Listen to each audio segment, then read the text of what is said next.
कुठली आहे आणि सेठचं नाव काय आणि जे मेलेलं आहे त्याचं नाव आणि काय घटना आहे?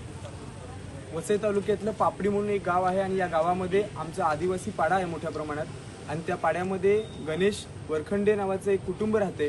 गेल्या 2-3 वर्षापूर्वी एलेस डिसेल्वा ना मॅलन डिसोजा नावाचं एक शेट आहे, त्यांचं चायनीजचं दुकान आहे। त्या चायनीजच्या दुकानावर गणेश वरखंडे हे कामाला होते। त्यांनी 4 का 5 हजार रुपये त्या शेटकडनं ॲडव्हान्स बयाना घेतला होता आणि ते परतफेडीसाठी शेट त्यांना सतत कामावर बोलवायचे। मात्र तब्येत बरी नसल्यामुळे आज ते कामाला गेले नव्हते गेल्या 2-3 दिवसापासून।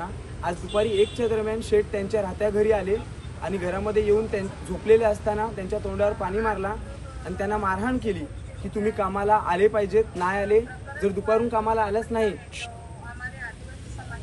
कामाला आलाच नाही तर पुन्हा संध्याकाळी येऊन तुला मी मारहाण करीन। आणि त्यासाठी त्यांनी त्या भीतीला घाबरून घरामध्ये गळफास घेतला, आत्महत्या केली। आता आम्ही पोलीस स्टेशनला आलोय। आमची मागणी आहे की ॲट्रॉसिटी ॲक्ट, वेठबिगार आणि आत्महत्येस प्रवृत्त करण्यासंदर्भात पोलिसांनी योग्य ती कायदेशीर कलम लावून त्यांच्यावर ताबडतोब कारवाई केली पाहिजे। पोलिसांनी काय म्हटलं? पोलिसांनी आम्हाला आश्वासन दिलेलं आहे। आमच्या लोकांनी फिर्याद द्यायला बसल्यात आतमध्ये, पोलिसांचा चांगला प्रतिसाद आहे, ते तक्रार दाखल करून घेण्यास तयार आहे।